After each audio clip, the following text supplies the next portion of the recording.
إن الحمد لله نحمده ونستعينه ونستغفره ونستهديه ونعوذ بالله من شرور أنفسنا ومن سيئات أعمالنا. من يهده الله فلا مضل له ومن يضلل فلا هادي له، وأشهد أن لا إله إلا الله وحده لا شريك له، وأشهد أن محمدا عبده ورسوله.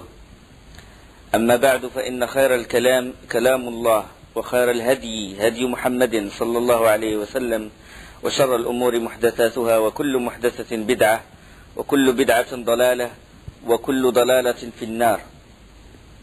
Les Bani Nadir, quand ils étaient expulsés, une partie d'entre eux allèrent jusqu'au Cham, c'est-à-dire jusqu'en Syrie. Et une autre partie, surtout leurs notables, s'arrêtèrent et s'installèrent où? S'installèrent à Khaybar. Parmi ces notables-là, c'est Salam ibn Abi al-Huqayq et Kinanat ibn al-Rabi' et Huyay ibn Akhtab. Quand ils sont rentrés à Khaybar, ils furent les notables, les têtes, les chefs de Khaybar. Et c'est ces juifs-là, exilés à Khaybar, ces juifs de Bani Nadir, ce sont eux qui se sont alliés avec Quraysh, et ce sont eux qui ont soulevé tous les tribus qui avaient des griefs, si vous voulez, contre Médine, et c'est eux qui ont alimenté le feu de la revanche chez ces tribus-là, et ils ont préparé ce qu'on appelle Ahzab. D'où la bataille de l'Ahzab, Hazzab al-Ahzab. Deux juifs, par contre, de Bani Nadir ont embrassé l'islam, parmi lesquels Yamin ibn Amr et Abu Sa'd ibn Wahb. Donc maintenant, Bani Qaynuqa, le prophète sallam les a expulsés après Badr. Bani Nadir après Uhud. Bani Nadir après Uhud. Comme leurs prédécesseurs, les Bani Qaynuqa, Allah dit à propos de, dans Surat Al-Hashr, il dit كمثل الذين من قبلهم قريبا ذاقوا وبال أمرهم وَلَهُمْ عَذَابٌ أَلِيمٌ. Ils sont semblables à ceux qui, peu de temps avant eux, ont goûté la conséquence de leur comportement et ils auront un châtiment douloureux. Donc, Bani Nadir, vous trouvez l'histoire de Bani Nadir dans Surat Al-Hashr. Surat Al-Hashr. Bani Nadir après Uhud. Uhud, c'est la 3e année de l'Hégire. Et puis Qurayza, ça c'est, on va en parler, Inch'Allah, si on reste vivant. C'est après le Khandaq, après la bataille de l'Ahzab. Et Khaybar, après le pacte de l'Hudaybiyah. Ça, selon Ibn al-Qayyim dans Zad al-Ma'ad. C'est ça la classification des événements. Le mois de Sha'ban, la 4e année de l'Hégire. Après Uhud, juste après Uhud, Abu Sufyan, qu'est-ce qu'il a fait? Il a lancé un défi et il a dit notre prochaine rencontre sera à Badr. On va faire une deuxième Badr pour vraiment venger la défaite de Badr. Abu Sufyan, il a lancé ce défi-là. Le moment venu, le professeur sallam prépara une armée de 1000 hommes. 1000 hommes. Abu Sufyan se dirigea aussi vers Badr, en compagnie de 3000 hommes. Et puis en route, Abu Sufyan a été pris de peur. Il a eu peur, subhanallah. Allah, il a jeté le poids dans son cœur. Mais le problème, c'est qu'il n'a pas voulu endosser le déshonneur d'un désaveu pour un affrontement qu'il avait lui-même proposé. Lui-même a proposé le défi, maintenant il veut reculer. Donc il a voulu que c'est le prophète sallallahu alayhi wa sallam qu'il soit le premier à se dédire.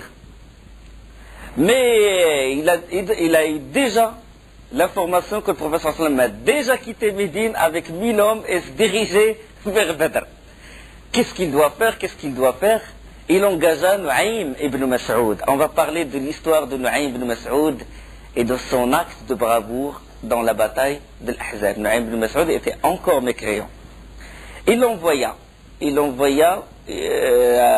voir le prophète sallallahu alayhi wa sallam et il a dit déjà à Nu'aym ibn Mas'ud, il lui a dit je vais te promettre 20 chameaux. 20 chameaux s'ils parvenaient à faire renoncer les musulmans à continuer leur route vers Badr. 20 chameaux.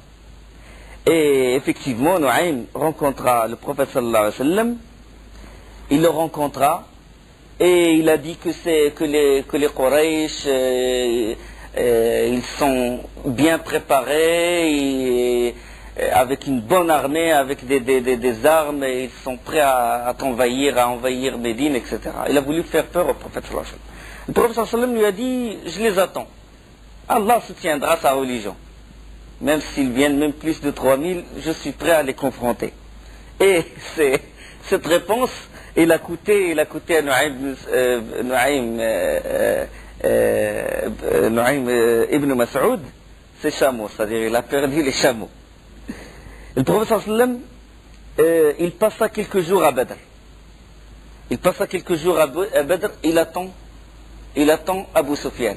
Abu Sufyan, comme j'ai dit, il a eu peur, il a dit, bon, cette année c'est une année de sécheresse, et on n'a pas suffisamment d'herbe pour nos chevaux, nos chevaux et nos chameaux, ils n'ont rien à brouter, et on n'a pas suffisamment d'eau, revenons, faisons demi-tour. Et ils ont fait demi-tour. Et le prophète sallallahu alayhi wa sallam s'est resté à Badr, et surtout qu'il y avait un grand marché à Badr, et tout le monde a eu la nouvelle que le prophète sallallahu alayhi wa sallam est venu au rendez-vous, mais Abu Sufyan n'est pas venu. C'est une vraie défaite, c'est une défaite morale pour Abu Sufyan et pour son armée. Quand ils ont fait demi-tour, quand ils sont rentrés à la Mecque, les gens de la Mecque leur ont dit, vous êtes sortis pour manger juste le sawiq, le mélange de blé d'orge et du miel, et vous avez fait demi-tour. C'est une petite bataille là. Vous êtes sortis, vous mangez les denrées que vous avez transportées, vous avez fait demi-tour. Bon, il n'y avait pas de grand chose dans cette bataille, sauf qu'Omarchi ibn Amr al-Domri, parce que la région de Badr, il appartient à Bani Domra.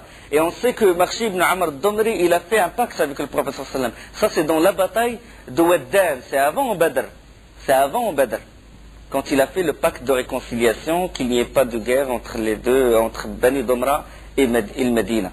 Et ce Marchi ibn Amr al-Domri, c'est un mécréant. Et il a voulu montrer sa puissance sur le prophète sallallahu alayhi wa sallam. Il a dit, Mohammed, tu es venu jusqu'à chez nous pour confronter Quraysh. Le prophète sallallahu alayhi wa sallam lui a répondu, il a dit oui. Il a dit, je suis venu jusqu'ici. Et si ça ne te plaît pas, je suis prêt à rompre ce pacte-là et à te combattre jusqu'à ce qu'Allah juge entre nous.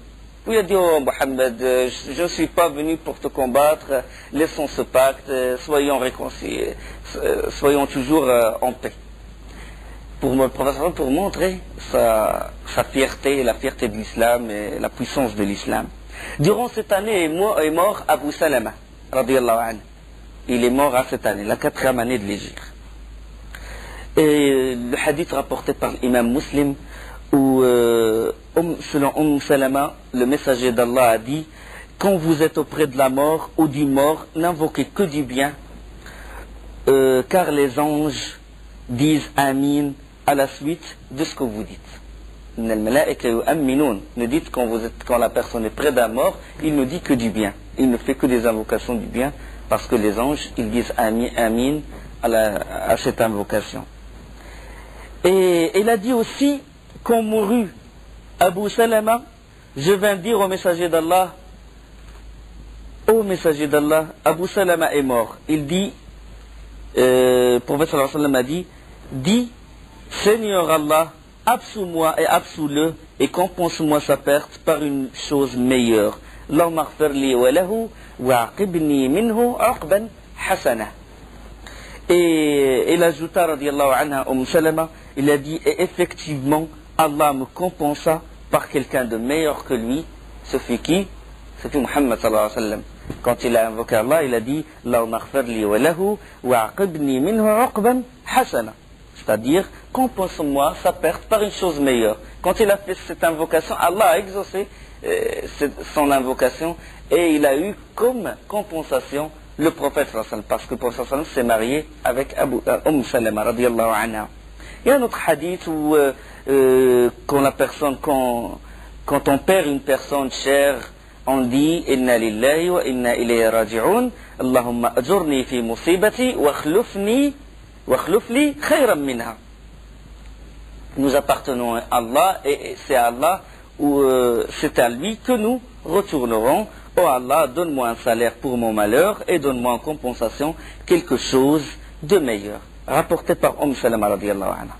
Durant cette année, il y a la naissance de Hussein radiyallahu anhu, min khayri shabab ahl al-jannah, parmi les meilleurs jeunes des gens du paradis, fils de Fatima radiyallahu anha et Ali ibn Abi Talib radiyallahu anhu.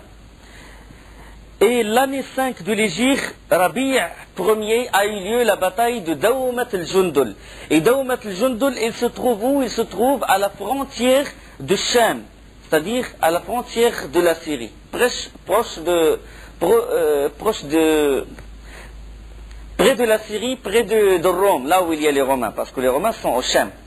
Il y avait la ghazwat de Dawmat al-Jundul, 15 jours de marche de Médine. C'est très loin, c'est vraiment vers le nord. Et cette région, il appartenait à la tribu de Bani Kalb. Et il est devenu un repère de pillards, les brigands. Il y a beaucoup de brigands. Et à plusieurs reprises, ils ont fait main basse sur beaucoup de biens des musulmans. Et ils ont empêché les caravanes de passer, etc. Et le prophète sallallahu alayhi wa sallam, il avança vers eux avec une armée de 1000 hommes. Et quand il arriva, il rentra dans leur cité, les pillards, ils ont pris la fuite, et le prophète sallam a pris comme butin leurs chameaux, il a pris leurs moutons, etc. Il est revenu.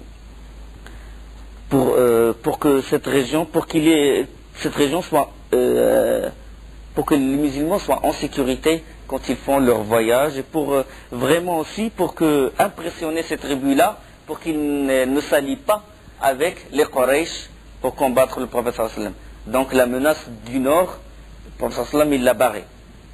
Parce que Dawmat al-Jundul, c'est au nord. Après ça, il y a eu Ghazwat Bani al-Mustaliq. Ghazwat Bani al-Mustaliq, les savants divergèrent à propos de la date de cette Ghazwa. Les uns ont dit Sha'ban de l'année 6 de l'Hégire, d'autres ont dit Sha'ban de l'année 4 de l'Hégire, d'autres ont dit Sha'ban de l'année 5 de l'Hégire. Mais la date la plus sûre, la plus proche de la vérité, c'est la 5e année de l'Hégire, selon Moussa ibn Uqba, ibn Sa'd fi al-Tabaqat, ibn Qutayba, al-Baladri, al-Zahabi, ibn al-Qayyim, ibn Kathir, tous sont d'accord là-dessus. Et même Ibn Hajar, il a dit que le Bukhari, rahimahullah, il a dit que c'est selon que quand le Bukhari l'a mis comme grand titre Ghazwat Bani al-Mustaliq, la bataille de Bani al-Mustaliq, il a dit selon Uqba ibn Sa'd, ou bien selon Moussa ibn Uqba, l'année de cette bataille c'était la 4e année de l'Hégire. Mais Ibn Hajar il a corrigé, il a dit que le Bukhari il a eu comme erreur parce que Moussa ibn Uqba lui-même il dit que c'est la 5e année de l'Hégire. Et le Bukhari il nous réfère sur Moussa ibn Uqba. Il dit selon Moussa ibn Uqba c'est la 4e année de l'Hégire. Donc c'est une erreur d'écriture. Il a dit peut-être que c'est une erreur d'écriture. Donc ils sont d'accord sur le fait que c'est la 5e année de l'Hégire. Et beaucoup d'arguments ils le confirment. Parmi ces arguments-là, c'est le fait que Sa'd ibn Mu'adh radiyallahu anhu, il a participé à la bataille de l'Khandaq, de l'Ahzab qui est venu à la bataille de l'Ahzab. Donc ceux qui mettent la bataille de l'Ahzab avant Bani al-Mustaliq, et on sait que Sa'd ibn Mu'adh a été tué durant Bani Qurayza, c'est-à-dire il a été tué durant cette bataille. S'il a été tué durant cette bataille et il est présent dans la bataille de Bani al-Mustaliq, ça veut dire que cette bataille, elle est antérieure, elle est enterrée. Et dans le Bukhari, dans le hadith de Aïcha, il évoque Sa'd ibn Mu'adh qu'il était encore vivant. Bani al-Mustaliq, Sha'ban, l'année 5 de l'Hégire.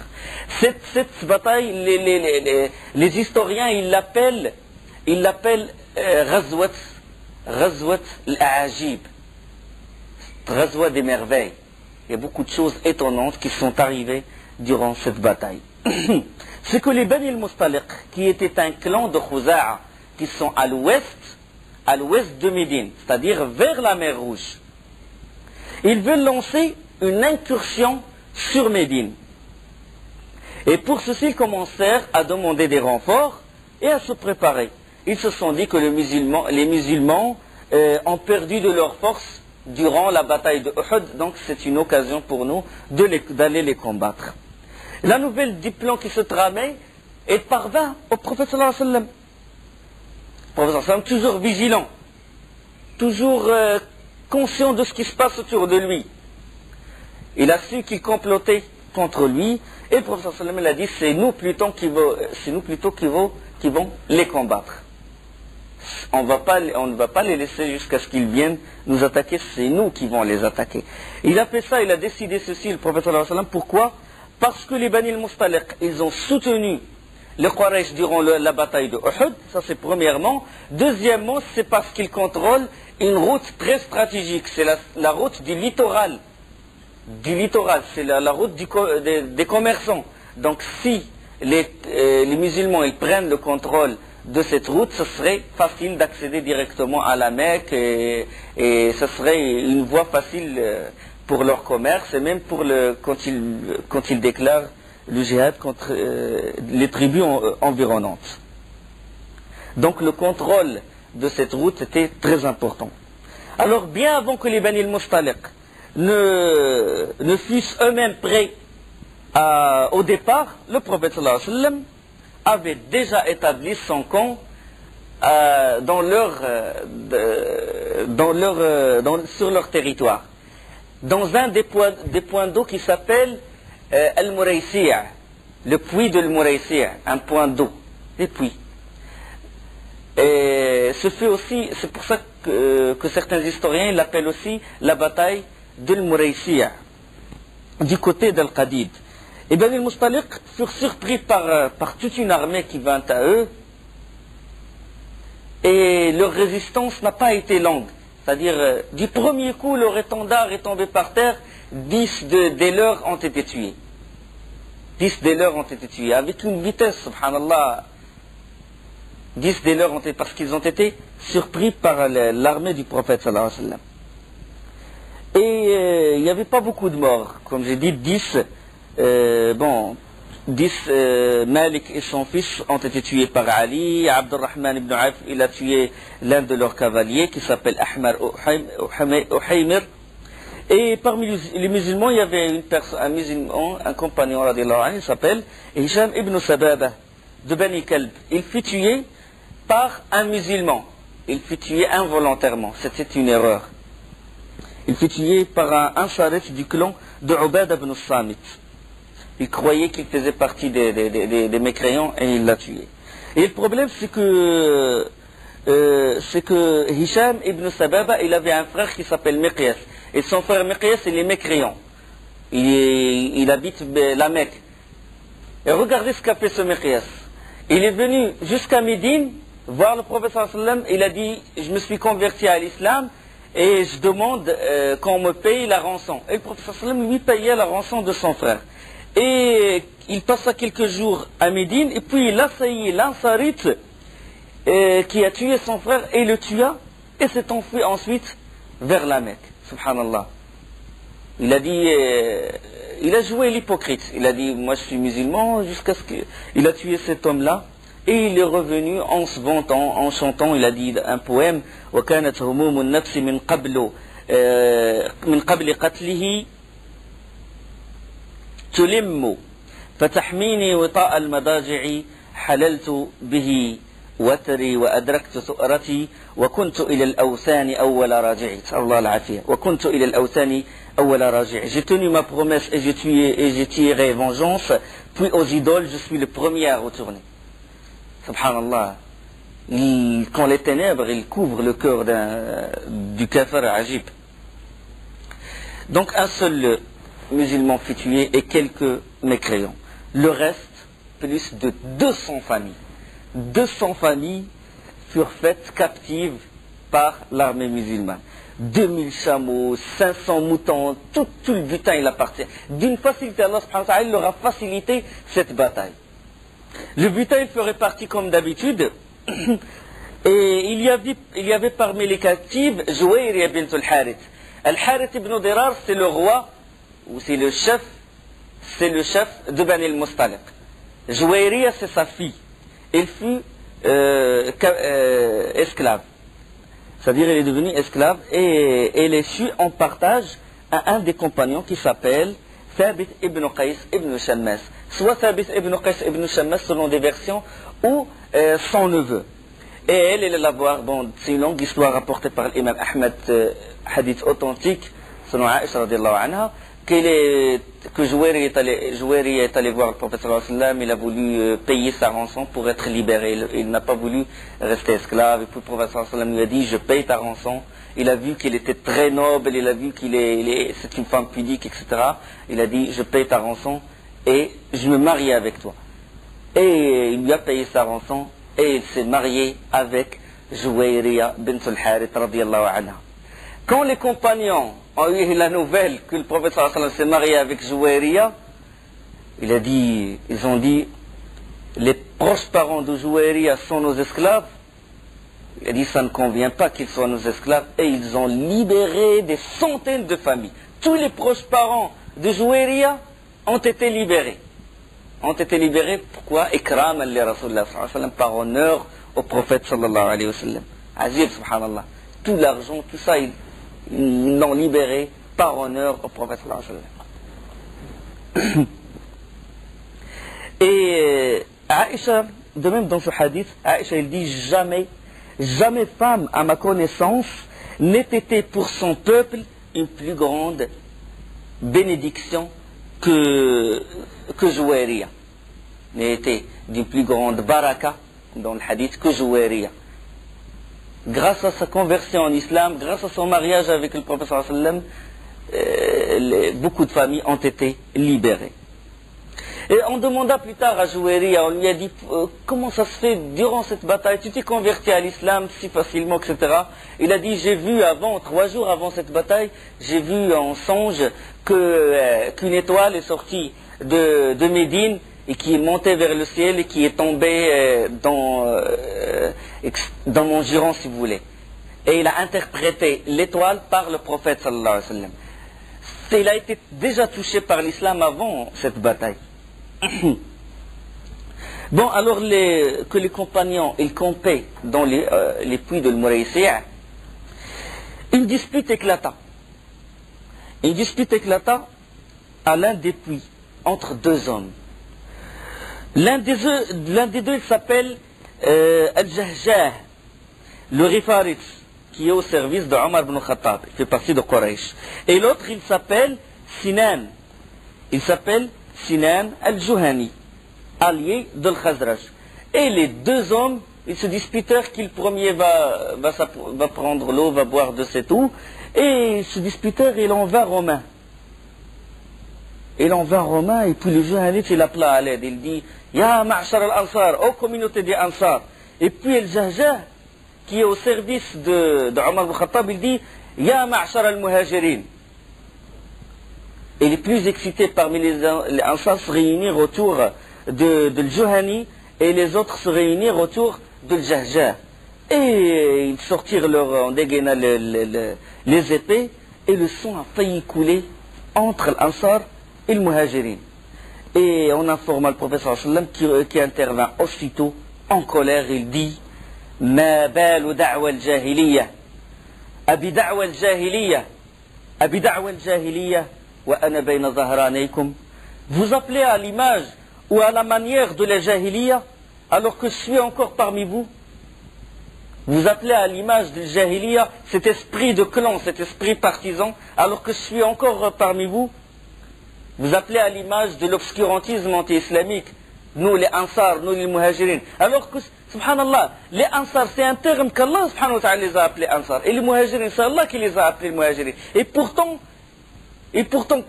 quand l'un d'eux il a appelé All Ansar et l'autre il a appelé All Muhajirin, le prophète sallam a été mis en colère. Il a dit, il n'y a pas cet esprit de clan. Bien que c'est Allah qui vous a nommé les Ansar, c'est Allah qui a nommé les autres les Muhajirin, n'utilisez pas ces termes-là.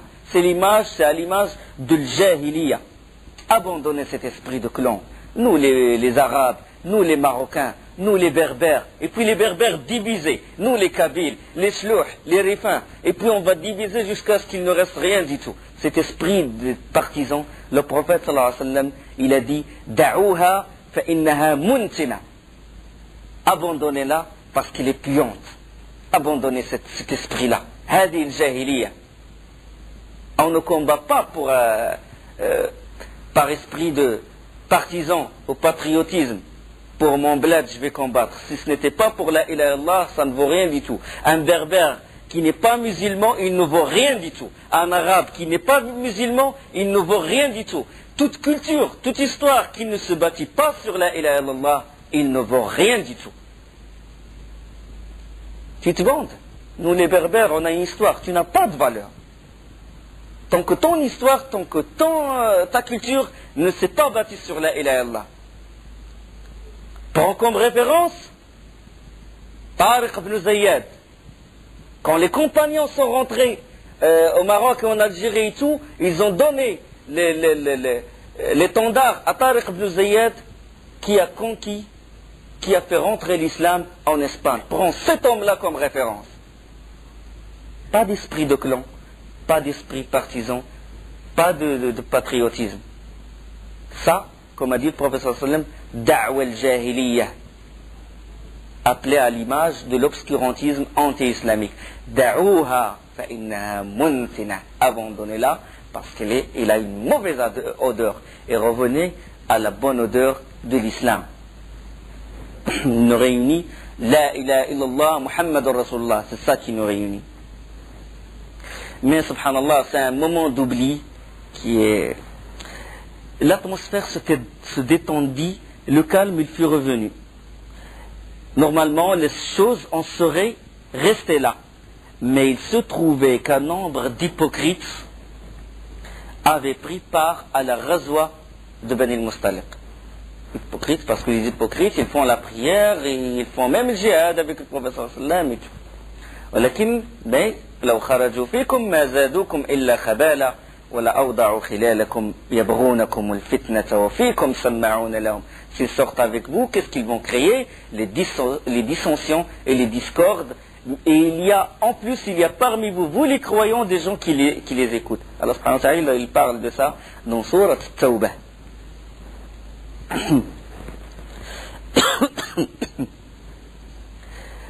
À leur tête, à la tête des hypocrites, Obey, Abdullah ibn Obey ibn Saloul.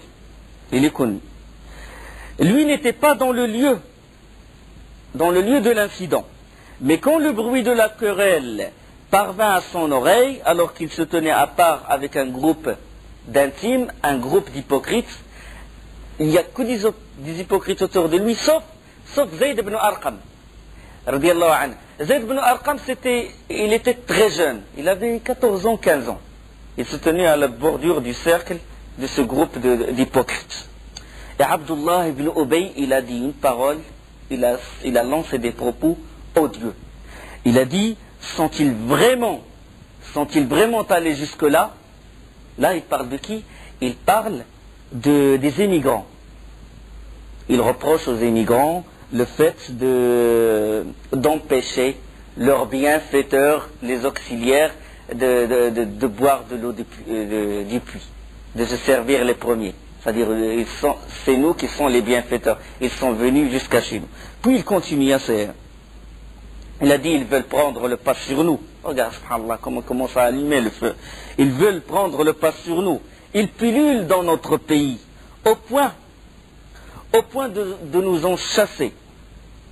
Et nous, il a dit une chose encore plus grave, il a dit, et entre nous et ces guigneux d'émigrants, le vieux proverbe a raison.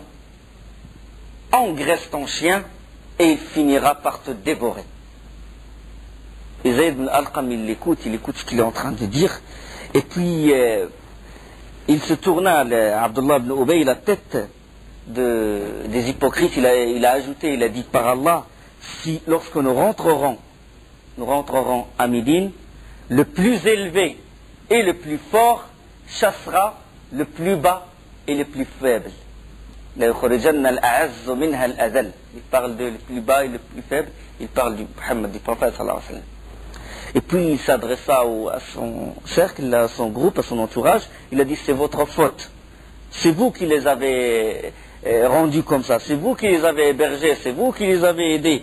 Vous avez partagé avec eux leurs richesses, Par Allah, si vous les aviez privés de vos biens, ils seraient allés ailleurs. La tunfiqu min 'inda Rasulillah. Ne donnez rien, il ne faut pas leur donner, il ne faut pas les aider, il ne faut pas partager vos richesses avec eux. Zayd, il n'a pas pu supporter, jeune, mais il avait l'iman dans son cœur, il alla aussitôt voir le prophète sallallahu alayhi wa sallam. Et il lui rapporta ce qu'a dit Ibn Ubay. Omar ibn Khattab lui a dit au prophète sallallahu alayhi wa sallam, c'est un hypocrite, laisse-moi lui couper sa tête. Et le prophète sallallahu alayhi wa sallam il a dit, qu'en serait-il si l'on disait au Omar que Mohammed met à mort ses compagnons? Non, avise plutôt que nous levons le camp. Parce qu'il avait le camp et le prophète sallallahu alayhi wa sallam demanda qu'on lève le camp. Il n'a pas voulu le tuer. On va parler de la raison pourquoi il n'a pas le prophète sallallahu alayhi wa sallam, quand il décide une décision, c'est pour une raison bien précise. Sagesse du prophète sallallahu alayhi wa sallam. Et l'armée s'est mise en marche. Et s'est mise en marche vers Médine à une heure inhabituelle. Il faisait très chaud, vers midi. Ouais. Il a levé le camp à cette heure-ci. Levez-vous, on lève le camp, on se dirige vers Médine. Dans l'intervalle, un des auxiliaires est allé demander à Abdullah ibn Ubay ibn Saloul s'il avait vraiment dit ce que le garçon avait rapporté. Et Ibn Ubay vint immédiatement trouver le prophète sallallahu alayhi wa sallam et il lui jura qu'il n'a rien dit et qu'il n'a rien de tête, c'est-à-dire il n'a rien dit de tout ce qu'a rapporté le garçon. Et certaines ansarites, ils se sont mis du côté de Abdullah ibn Ubay, vu parce qu'il jouissait d'une certaine considération, ceci avant, même l'émigration. Ils ont dit, envoyé d'Allah, peut-être que l'enfant, il a mal interprété les choses, il a mal saisi, il a mal entendu, etc. Pour éviter que les choses s'enveniment davantage. Et en route, Usayd ibn Hudayr, il alla voir le prophète sallallahu alayhi wa sallam, pour s'expliquer du fait, il lui a dit, envoyé d'Allah, tu as repris le chemin à une heure inhabituelle, il y a quelque chose de spécial qui arriva. Et le prophète sallallahu alayhi wa sallam l'a dit, ne t'est-il pas parvenu ce qu'a dit Ibn Ubay? Il a dit tel, etc. Et puis, Usayd ibn Hudayr, radiallahu anhu, il a dit, oh envoyé d'Allah, tu pourras, si tu veux, le chasser. Parce qu'il est le plus bas et le plus faible, et c'est toi le plus élevé et le plus fort. Tu pourras le chasser si tu le veux. Et bon, le prophète sallallahu alayhi wa sallam continue son trajet, à part de brèves haltes, il ne s'arrête qu'au moment de la prière. Le moment, il prie, et puis il continue. Ils ont continué leur route vers Médine. Ils ont continué leur route vers Médine jusqu'au soir. Ils ont passé la nuit en marchant, jusqu'à l'aube. Ils ont prié, ils ont fait la prière de Salat al-Fajr et ils ont continué encore en marchant toute la nuit, toute la journée, le lendemain matin, jusqu'à midi, jusqu'à Zahira, sous une chaleur brûlante, sous un soleil brûlant. Et là, le prophète sallallahu alayhi wa sallam ordonna qu'on établit le camp. Dès qu'il a ordonné qu'on établisse le camp, tout le monde est tombé par terre. Tout le monde est tombé par terre. Bien sûr, le prophète sallallahu alayhi wa sallam, il a fait ça pourquoi? Pour une raison précise. Il ne leur a pas laissé le temps de la sieste ou un temps de distraction pour qu'ils discutent, pour qu'ils parlent entre eux. Parce que s'ils discutent, ils vont parler d'Abdullah ibn Ubay, est-ce que Zayd ibn Arqam il a dit tel, etc. Et les choses risquent de s'envenimer. Donc c'est une raison. Le prophète sallallahu alayhi wa sallam, il a fait ça exprès. Pour qu'ils ne s'occupent que de marcher, et pas leur but c'était d'arriver à Médine. Et quand ils sont arrêtés, personne n'a parlé à l'autre. Tout le monde, poum, par terre, ils dorment. Mais malgré ceci, bien sûr, cette version, il est rapportée par le Bukhari, authentique, jusqu'ici. Malgré ceci, l'information s'est répandue. Et au dernier arrêt, avant d'arriver à Médine, Abdullah ibn Abdillah ibn Ubay ibn Saloul. Abdullah ibn Ubay ibn Saloul, c'est la tête des hypocrites. Et Abdullah, son fils, ibn Abdillah ibn Ubay ibn Saloul, c'est l'un des plus pieux des compagnons du prophète sallallahu alayhi wa sallam. Allah, il sort le vivant du mort. Il sort, subhanallah, du mauvais, il sort comme il a dit, il sort le lait entre les excréments et le sang. Allah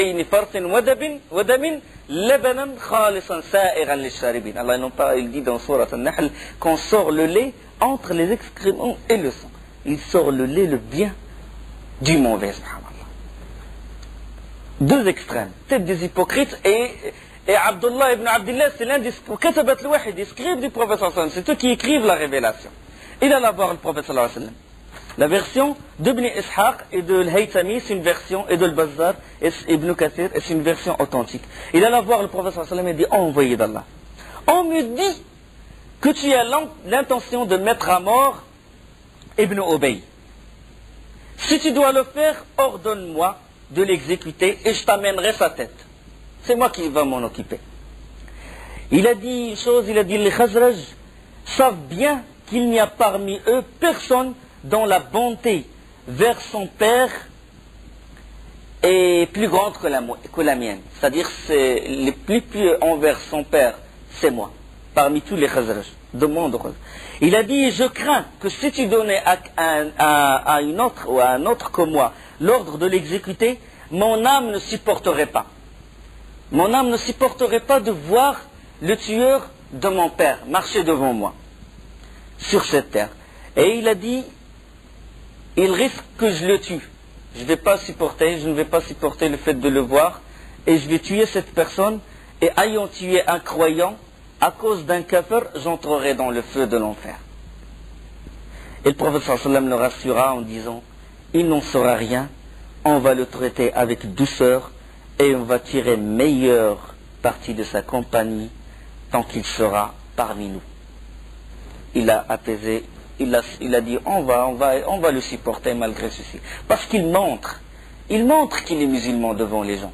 Il prie avec les musulmans. Donc on va tirer compagnie, on juge l'extérieur. C'est une leçon que le musulman il juge l'extérieur. Il n'a pas à creuser le cœur des gens et de dire qu'est-ce qu'il y a dans leur cœur. Est-ce que ce sont des hypocrites? Est-ce qu'ils renient dans leur cœur? Non, tu ne juges que de l'extérieur. Et au cours aussi de cette bataille, arriva un événement aussi très important. Il a secoué les compagnons, il a secoué toute la cité de Médine. Durant cette expédition, comme j'ai dit, l'histoire il arriva à Aïcha radiyallahu anha. Et on sait que le prophète sallallahu alayhi wa sallam, à chaque fois qu'il entreprenait un voyage, une expédition, ghazwa, voyage, bataille, il procédait au tirage au sort parmi ses femmes pour désigner celles qui l'accompagneraient. C'est-à-dire, c'est autorisé dans notre religion que l'homme il peut procéder au tirage au sort, s'il a plusieurs femmes, celle qui va l'accompagner dans un voyage. Il a le droit. Et à l'expédition de Bani al-Mustaliq, le tirage au sort, il désigna Aïcha radiyallahu anha. Et il est sorti avec le prophète sallallahu alayhi wa sallam. Et ceci, c'était après que les versets de hijab furent révélés. Et à l'approche de Médine, le prophète sallallahu alayhi wa sallam, après avoir campé la nuit, il leva le camp pour qu'on continue de leur trajet. Et d'habitude, on sait que pour les femmes, on confectionne ce qu'on appelle le haoudaj. Le haoudaj, c'est le palanquin, si vous voulez, avec des rideaux formés de bois et des rideaux, et qu'on fait agenouiller le chameau et on arrime l'ensemble. La femme, elle se met en place dedans et on le met sur le chameau. C'est ce qu'on appelle le haoudaj. Et Aïcha était très jeune, elle était très mince. Elle était très mince. Il mangeait sobrement. On sait que avant, les femmes des compagnons, ils étaient très minces. Ils ne mangeaient pas comme les femmes de notre époque. Et en plus, elle était très jeune. Au moment où le prophète sallallahu alayhi wa sallam demanda qu'on lève le camp, et que les hommes ils commencèrent à conduire les chameaux vers les palanquins des femmes et mettre les haoudaj sur les chameaux, à cet instant, Aïcha, il s'aperçut qu'il a perdu un collier d'onyx, de zofar, comme il l'appelle. C'est un collier qu'elle mettait au cou. Et il revint sur ses pas pour tenter de le retrouver. Et il alla jusqu'à l'endroit où il a fait ses besoins. Parce que les femmes, à l'époque, très pudiques, ils s'éloignaient, ils vont très loin pour faire par pudeur, ils s'éloignent très loin pour faire leurs besoins naturels. Et d'habitude, bon, comme j'ai dit, et pendant son absence, ceux qui étaient chargés de son palanquin,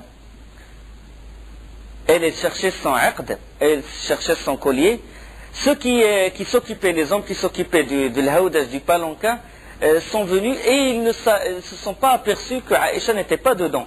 Et quand ils levèrent le palanquin, ils ne se sont pas rendus compte de la différence du poids, tellement elle était légère. Ils ont pris le palanquin, ils ont cru qu'elle était dedans et ils l'ont mis sur le chameau. Et ils ont pris la route. Et Aïcha, elle a retrouvé son collier, et quand il regagna le camp, elle constata qu'il n'y a pas âme qui vive, personne, tout le monde est parti. Et il est resté, radiyallahu anha. Et il a dit, bon, peut-être qu'ils vont revenir, ils vont s'apercevoir que je ne suis pas dans le haoudaj, ils vont venir me chercher. Et il est resté dans un coin, en train de les attendre. Et quand en les attendant, ses yeux s'alourdissent et s'est endormi dans cet endroit-là. Pendant ce temps-là, avant que l'armée n'arrive à Médine, un homme s'approcha de la porte de la cité de Médine et il brandit son épée. Les compagnons le regardent en train de tourner avec son épée, et puis ils arrivèrent jusqu'à cet homme-là. Eux, ils les laissent passer tout le monde. Eux, ils le voient étonné, lui toujours avec son épée. Jusqu'à ce qu'est venu un homme, c'était Abdullah ibn Ubay, et c'était son fils qui a brandi cette épée. Il a dit, par Allah, tu ne rentreras pas à la cité tant que le prophète sallallahu alayhi wa sallam ne te le permette, ne te l'autorise. Wa subhanakallahumma bihamdik, ashhadu an la ilaha illa ant, astaghfiruka wa atubu ilayk. Le reste